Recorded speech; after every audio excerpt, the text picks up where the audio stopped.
Breaking news చూస్తున్నాం. TDP అధినేత Chandrababu Naidu arrest అయ్యారు. నంద్యాలలో సిఐడి పోలీసులు చంద్రబాబును అరెస్ట్ చేశారు. స్కిల్ కేసులో చంద్రబాబు A1 గా ఉన్న విషయం తెలిసిందే. శుక్రవారం అర్ధరాత్రి నుంచే నంద్యాలలో హడావిడి కనిపిస్తుంది. ఇక టీడీపీ అగ్ర నాయకత్వం నుంచి జిల్లా నాయకులందరికీ ఫోన్ కాల్స్ వెళ్లాయి. ఏ క్షణమైనా ఏదైనా జరగచ్చనే సంకేతాలు వెళ్లాయి. అందుకు తగ్గట్లుగానే నంద్యాల ఎస్పీ ఆఫీస్ కి భారీగా పోలీసులు చేరుకున్నారు. అనంతపురం నుంచి 6 బస్సుల్లో బలగాలు దిగాయి. ఇక ఎస్పీ కార్యాలయం నుంచి చంద్రబాబు బస్ చేస్తున్న ఆర్కే ఫంక్షన్ హాల్ కు భారీ బలగాలతో వచ్చారు పోలీస్ అధికారులు.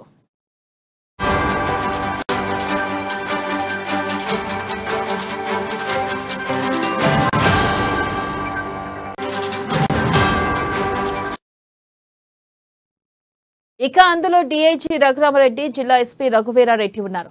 ఈ నేపథ్యంలో టీడీపీ శ్రేణులు ఆర్కే ఫంక్షన్ హాల్ వద్దకు భారీగా తరలివచ్చాయి. పోలీసులు, తెలుగుదేశం నేతల మధ్య తీవ్ర వాగ్వాదం, తోపులాట చోటు చేసుకున్నాయి.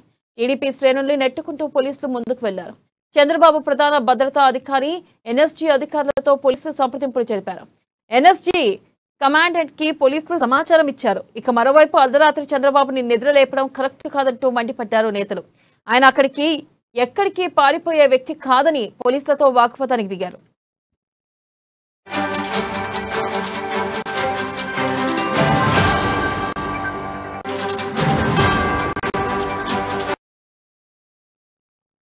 ఇక చంద్రబాబు రెస్ట్ తీసుకుంటున్న బస్ డోర్ కొట్టేందుకు పోలీసులు ప్రయత్నించారు. దీంతో పోలీసులను అడ్డుకున్నారు నేతలు. 3 గంటల ప్రాంతంలో చంద్రబాబు బస్ చేస్తున్న ప్రాంతానికి ఎందుకు రావాల్సి వచ్చిందో తెలపాలని టీడీపీ నేతలు పోలీసులను ప్రశ్నించారు. చంద్రబాబుకి తప్ప ఎవరికీ సమాధానం చెప్పమని చెప్పడంతో నేతలు అసహనం వ్యక్తం చేశారు. ఏ కేసు విషయంలో వచ్చారో కూడా చెప్పలేదు. ఇక దీంతో పోలీసుల తీరుపై పార్టీ నేతలు ఆగ్రహం వ్యక్తం చేశారు. ఉదయం వస్తే తామే చంద్రబాబును కలిసే ఏర్పాటు చేస్తామని పోలీసులకు తేల్చెప్పారు. ఇక అర్ధరాత్రి చంద్రబాబు కాన్వాయ్ కదులుతుందనే సమాచారంతో ఇక్కడికి వచ్చామని, వాహనాలను అడ్డు తొలగించాలని పోలీసులు వారికి సూచించారు.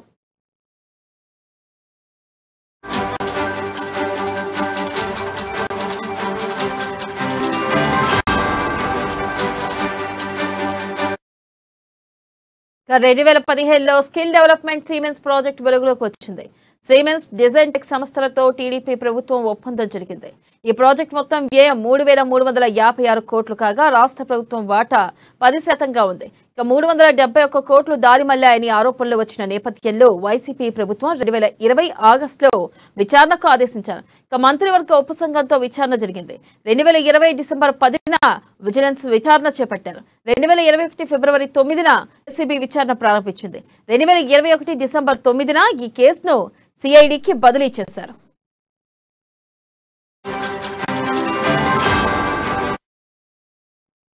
ఇక టీడీపీ జాతీయ అధ్యక్షుడు చంద్రబాబును అరెస్ట్ చేయడం పట్ల పార్టీ శ్రేణులు బగ్గుమంటున్నాయి. చంద్రబాబు అరెస్టు విషయం తెలియడంతో పార్టీ జాతీయ ప్రధాన కార్యదర్శి నారా లోకేష్ తీవ్ర స్థాయిలో స్పందించారు. వెంటనే చంద్రబాబు వద్దకు వెళ్లేందుకు ప్రయత్నించారు. అయితే చంద్రబాబు వద్దకు వెళ్లకూడదు అంటూ పోలీసులు అడ్డుకున్నారు. దాంతో పొదలాడ యువకులం క్యాంపు సైట్ వద్ద ఉద్రిక్తత ఏర్పడింది. ఎలాంటి నోటీసులు లేకుండా లోకేష్ ను పోలీసులు అడ్డుకోవడం పట్ల టీడీపీ శ్రేణులు మండిపడుతున్నాయి. నోటీసులు ఏమని అడిగితే పోలీసులు డీఎస్పీ వస్తారు అని సమాధానం చెబుతున్నట్లు తెలుస్తుంది. ఇక లోకేష్ వద్దకు మీడియాను కూడా అనుమతించడం లేదని సమాచారం. ఈ నేపథ్యంలో నారా లోకేష్ వర్చువల్లోనే తన క్యాంప్ సైట్ వద్ద బైఠాయించి నిరసన తెలుపుతున్నారు. లోకేష్ భద్రతా అధికారి జిల్లా ఎస్పీకి ఫోన్ చేశారు. స్థానిక పోలీస్ అధికారులు వచ్చి మాట్లాడతారని ఎస్పీ బదిలిచ్చారు. పోలీసుల తీరు పట్ల టీడీపీ శ్రేణులు తీవ్ర అసంతృప్తి వ్యక్తం చేస్తున్నాయి.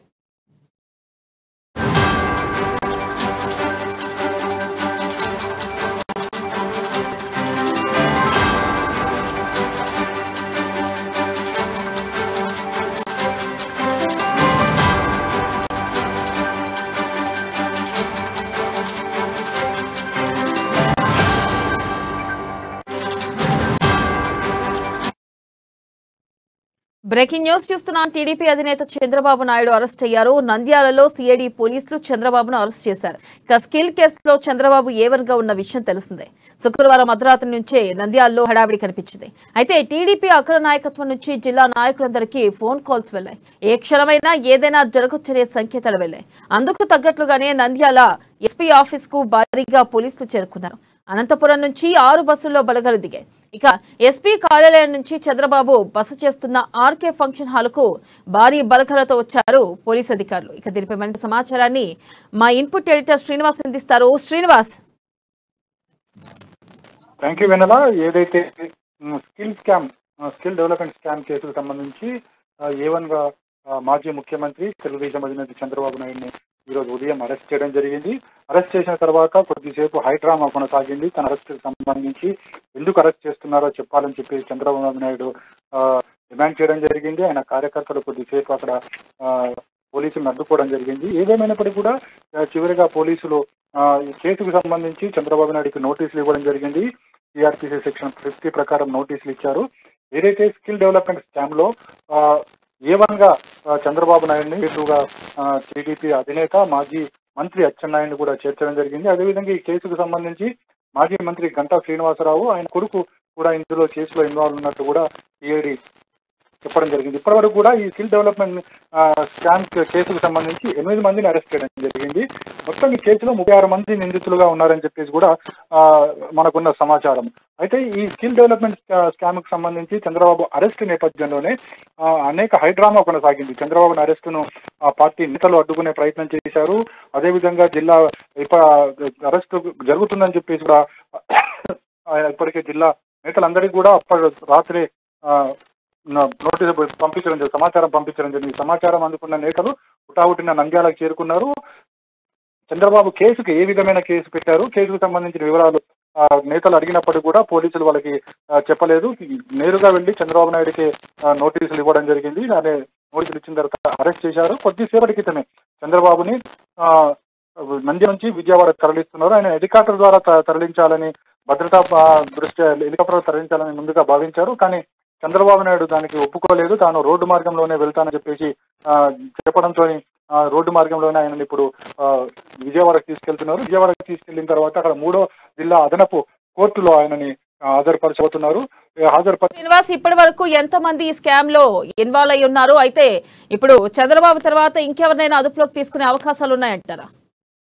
అయితే ఇప్పటివరకు కూడా సిఐడి అధికారులు ఇచ్చిన సమాచారం ప్రకారం చూసుకుంటే కనుక ఈ కేసుకు సంబంధించి 36 మంది చంద్రబాబు నాయుడుతో కలిపి 37 మంది ఉన్నారని చెప్పేసి తెలుస్తుంది. అయితే ఇది వరకు కూడా ఈ కేసులో 8 మందిని అరెస్ట్ చేయడం జరిగింది. వాళ్ళకి బెయిల్ కూడా రావడం జరిగింది. అయితే ఈ రోజు జరిగిన పరిణామాల్లో చూసుకుంటే కనుక మాజీ ముఖ్యమంత్రి చంద్రబాబు నాయుడుతో పాటుగా మాజీ మంత్రి అచ్చెన్నాయుడిని, అదేవిధంగా మాజీ మంత్రి గంటా శ్రీనివాసరావుని ఆయన కొడుకుని అరెస్ట్ చేశారని చెప్పేసి తెలుస్తుంది. ఇంకా దీని నుంచి సమాచారం రావాల్సి ఉంది. అయితే వీళ్ళ మీద పెట్టిన సెక్షన్స్ ఏవైతున్నాయి ఇవన్నీ కూడా 166, 167, 465, 418, 420, 409, 109, 135, 37 ఈ సిఆర్పిసి సెక్షన్ల ప్రకారం నోటీసులు ఇవ్వడం జరిగింది. ఎందుకంటే ఇదంతా కూడా కాన్స్పిరసీ, ఒక కుట్ర, ప్రజాధన దుర్వినియోగము, అధికార దుర్వినియోగము, అదేవిధంగా అధికారాన్ని అడ్డు పెట్టుకుని ఏ విధంగా సమాచారము చేరవేశారు అనే అంశాలన్నిటి మీద కూడా ఈ కేసును నమోదు చేయడం జరిగింది.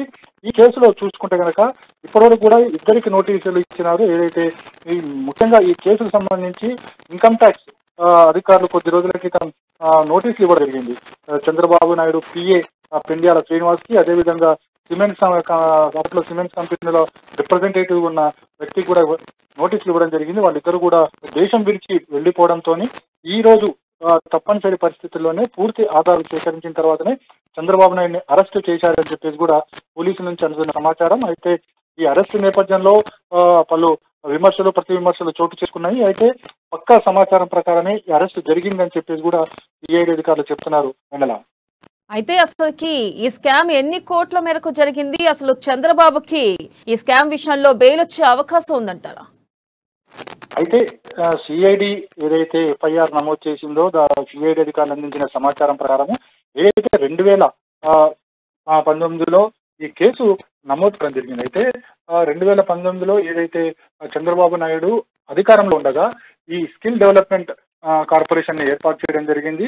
ఈ స్కిల్ డెవలప్మెంట్ కార్పొరేషన్ ద్వారా జర్మనీకి చెందిన సిమెంట్స్ సంస్థతోని ఒప్పందాలు చేసుకోవడం, అంటే 3,356 కోట్లతోని ఈ సంస్థను ఏర్పాటు చేశారు. అయితే సిమెంట్ సంస్థతోని ఒక ఒప్పందం చేసుకోవడం జరిగింది. ఆ ఒప్పందం ద్వారా ఈ స్కిల్ డెవలప్మెంట్ కార్పొరేషన్ రన్ చేయాలని చెప్పేసి కూడా భావించారు. అయితే ఈ స్కిల్ డెవలప్మెంట్ కార్పొరేషన్ తో సిమెంట్ సంస్థతో పెట్టుకున్నప్పుడు ఒక జీవో విడుదల చేయడం జరిగింది. కానీ ఆ జీవోనన్నింటినీ కూడా పక్కకు పెట్టి అంటే జీవోకు విరుద్ధంగా ఒక ఎంఓయూ చేసుకోవడం జరిగింది. ఈ ఎంఓయూ ద్వారానే మొత్తం ఈ స్కామ్ జరిగిందని చెప్పేసి కూడా సిఐడి అధికారులు గుర్తించడం జరిగింది. అయితే దాదాపుగా 241 కోట్ల రూపాయలు దారులు మరణించారు అని చెప్పేసి కూడా తెలుస్తుంది. అయితే దీనికి సంబంధించి కూడా సిమెంట్ సంస్థ ఇప్పుడు స్పష్టంగా ఈ కేసుకు సంబంధించి పేర్కొనడం జరిగింది. ఈ కేసుతో సిమెంట్ సంస్థకు ఏ విధమైన సంబంధం లేదు. అప్పుడు సిమెంట్ సంస్థ రిప్రజెంటేటివ్ గా పనిచేస్తున్న సుమన్ హౌస్ దీనికి పూర్తి బాధ్యతలు, అదేవిధంగా అప్పుడు ఉన్న ప్రభుత్వం పూర్తి బాధ్యతలు వహిస్తుంది అని చెప్పేసి కూడా ఆ సిమెంట్ సంస్థ యాజమాన్యం పేర్కొనడం జరిగింది. వాళ్ళు ఇచ్చిన సమాచారం మీదకే కేసులు నమోదు చేయడం జరిగింది.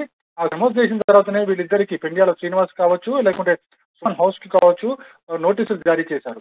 వీళ్ళిద్దరు కూడా దేశం నుంచి ఇప్పుడు దేశం విడిచి పోయారు కనుక ఇప్పుడు తప్పనిసరి పరిస్థితుల్లో చంద్రబాబు నాయుడిని అరెస్ట్ చేశారని చెప్పేసి కూడా తెలుస్తుంది. ఈ కేసుకు సంబంధించి చూసుకుంటే కనుక బెయిల్కి సంబంధించి ఈ రోజు శనివారం ఉంది, రేపు ఆదివారం. అంటే ఈ రోజు శనివారం ఇప్పుడు మధ్యాహ్నం ఆల్రెడీ ఇప్పటికే ఆయనని చంద్రబాబు నాయుడిని విజయవాడ తరలిస్తున్నారు. 3వ మెట్రోపాలిటన్ అదనపు కోర్టులో హాజరుపరచబోతున్నారు. హాజరుపరిచిన తర్వాత కేసు వివరాలకు సంబంధించి వాదోపవాదాలు జరుగుతాయి. అయితే స్పష్టంగా ఇక్కడ పేర్కొన్నది ఏంటంటే ఇవన్నీ కూడా ఆధారాలు ఉన్నాయి. ప్రధానంగా చూసుకుంటే గనక ఏదైతే A1 గా ఉన్న చంద్రబాబు నాయుడిని ఇప్పుడు బయటికి బెయిల్ గనక ఇస్తే గనక మొత్తం కేసుని ఇన్ఫ్లుయెన్స్ చేసి అదే అవకాశం ఉంది అని చెప్పేసి కూడా ప్రభుత్వ తరపు సిఐడి తరపు న్యాయవాదులు వాదించే అవకాశం ఉంది. అయితే మొత్తానికి చూసుకుంటే కనుక ఆర్గ్యుమెంట్ జరిగిన తర్వాతనే కేసుకు సంబంధించి నెక్స్ట్ ఏం జరగబోతుందో మనం చెప్పొచ్చు వినాల. అయితే శ్రీనివాస్, చంద్రబాబు అరెస్టుపై అసలు ఆ పార్టీ శ్రేణులు ఏమంటున్నారు? మనకి రాజకీయ పరంగా చూసుకుంటే గనక దీన్ని రాజకీయ పరమైన కోణంలోనే పార్టీ శ్రేణులు భావిస్తాయి. ఏదైతే చంద్రబాబును అరెస్ట్ గా వాళ్ళు చెప్తున్నారు. మొత్తం ఆంధ్రప్రదేశ్ అంతా కూడా ప్రతి జిల్లాలో కూడా ఒక నిరసన కార్యక్రమానికి తెరదీశారు. అయితే దీన్ని ముందే గ్రహించిన పోలీసులు, సిఐడి అధికారులు లా అండ్ ఆర్డర్ సమస్య తలెత్తుతుందని చెప్పేసి ఎక్కడికక్కడ ముఖ్య నేతలందరినీ కూడా హౌస్ అరెస్ట్ చేయడం జరిగింది. సెకండ్ క్యాడర్ లీడర్లు కావచ్చు, కార్యకర్తలు కావచ్చు, రోడ్డెక్కి వాళ్ళు నిరసన కార్యక్రమాలు, దిష్టిబొమ్మలు వ్యక్తం చేసే కార్యక్రమం అయితే చేస్తున్నారు. అయితే ఇది అక్రమ అరెస్ట్ అని చెప్పేసి టీడీపీ శ్రేణులు చెప్తున్నప్పటికీ కూడా సిఐడి అధికారులు స్పష్టంగా అందులో నోటీసులు ఇచ్చి నోటీసులో A1 గా చంద్రబాబు నాయుడును, A2 గా అచ్చెన్నాయుడును, అదేవిధంగా ఇతరులను కూడా చేర్చడం జరిగింది. అయితే ఇది అక్రమ అరెస్టా కాదా అనేది పార్టీలు భావిస్తున్నప్పుడు కూడా ఒక ప్రభుత్వం తీసుకున్న అంటే సిఐడి అధికారులు చెప్తున్న దాని ప్రకారం పక్కా సాక్ష్యాలతోని అన్ని ఆధారాలు సేకరించిన తర్వాతనే కేసు నమోదు చేయడం జరిగింది అని చెప్పేసి కూడా చెప్తున్నారు. ఎందుకంటే 2019లోనే కేసు నమోదైన తర్వాత అది మనకి వివిధ విభాగాలకి అంటే అటు ఏసీబీ దర్యాప్తు చేసింది, ఆ తర్వాత సిఐడి అధికారులు దర్యాప్తు చేశారు. అదేవిధంగా ఈడీకి సంబంధించి ఏదైతే పూణేలో జిఎస్టీ దాడుల్లో పూణేలో ఈ స్కామ్ వెలుగు చూసిన నేపథ్యంలో వాళ్ళు కూడా సమాచారం సేకరించారు. సో ఈ సమాచారం అంతా సేకరించిన తర్వాతనే ఇది పక్కాగా ఇందులో స్కామ్ జరిగింది. అప్పుడు ఉన్న ప్రభుత్వ అధినేతగా ప్రజా రిప్రజెంటేటివ్ గా అది ముఖ్యమంత్రి చంద్రబాబు నాయుడు హయాంలోనే చంద్రబాబు చెప్తేనే ఇదంతా జరిగిందని చెప్పేసి కూడా అధికారులు భావించారు. ఎందుకంటే వీళ్ళ దగ్గర ఒక నోటు కూడా దొరికింది. అప్పుడు కార్యదర్శి రాసిన నోట్లో అందులో స్పష్టంగా పేర్కొనడం జరిగింది. ఇది ముఖ్యమంత్రి చంద్రబాబు నాయుడు చెప్పడం వల్లనే ఈ ఆర్డర్స్ పాస్ చేశాము అనే విధంగా ఆ నోట్స్ కూడా సిఐడి అధికారులు సేకరించారు. సో పక్కా ఎవిడెన్స్ తోనే వాళ్ళు ఈ కేసును నమోదు చేసినట్టు తెలుస్తుంది. ఇంకా రాజకీయ పరంగా విమర్శలు, ప్రతి విమర్శలు అనేవి సహజంగానే ఉంటాయి వినాల.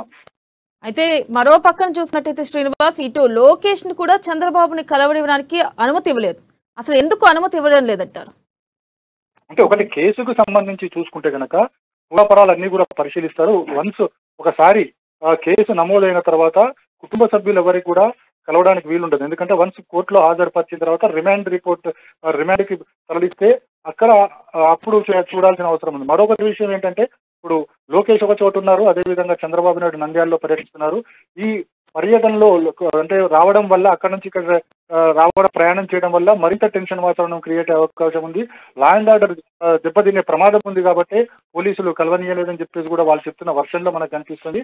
మొత్తానికి చంద్రబాబు అరెస్ట్ అనేది చూసుకుంటే కనుక రాష్ట్రంలో ఒక హైడ్రామా అయితే కొనసాగుతుందని చెప్పొచ్చు.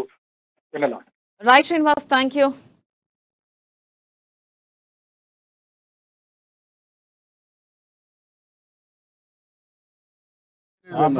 Sir, let us kindly move, sir. Please, kindly cooperate, sir. సామాన్య ప్రజానికానికి కూడా కామన్ సిటిజన్ కూడా ఫండమెంటల్ రైట్ ఉంది. ఎందుకు అరెస్ట్ చేశారో చెప్పాల్సిన బాధ్యత ఉంది. నేను ఆ మాట అడిగాను, ప్రైమా ఫేసి చూపేయమన్నాను. నా తప్పే ఉంది చెప్పమన్నాను. అవన్నీ మేము చెప్పాం, తర్వాత మాట్లాడుతామని పరిస్థితి వచ్చారు. రాత్రి వచ్చిన వాళ్ళు ఇప్పటి వరకు దేనివల్ల ఏ తప్పు చేశారో చెప్పకుండా నన్ను అరెస్ట్ చేసి తీసుకుపోయే పరిస్థితికి వచ్చారు. చాలా బాధేస్తుంది. ప్రజలందరికీ విజ్ఞప్తి చేస్తున్నా, కార్యకర్తలకు విజ్ఞప్తి చేస్తున్నా, 4.5 సంవత్సరాలుగా నేను పోరాడుతూనే ఉన్నా, ప్రజా సమస్యలపైన పోరాడుతున్నా. ఈ రోజు ఈ ప్రజా సమస్యలపైన పోరాడుతూ ఉంటే నన్ను అరెస్ట్ చేసి జైల్లో పెట్టాలని చెప్పి ఉద్దేశంతో తీసుకుపోతున్నారంటే చాలా బాధాకరం.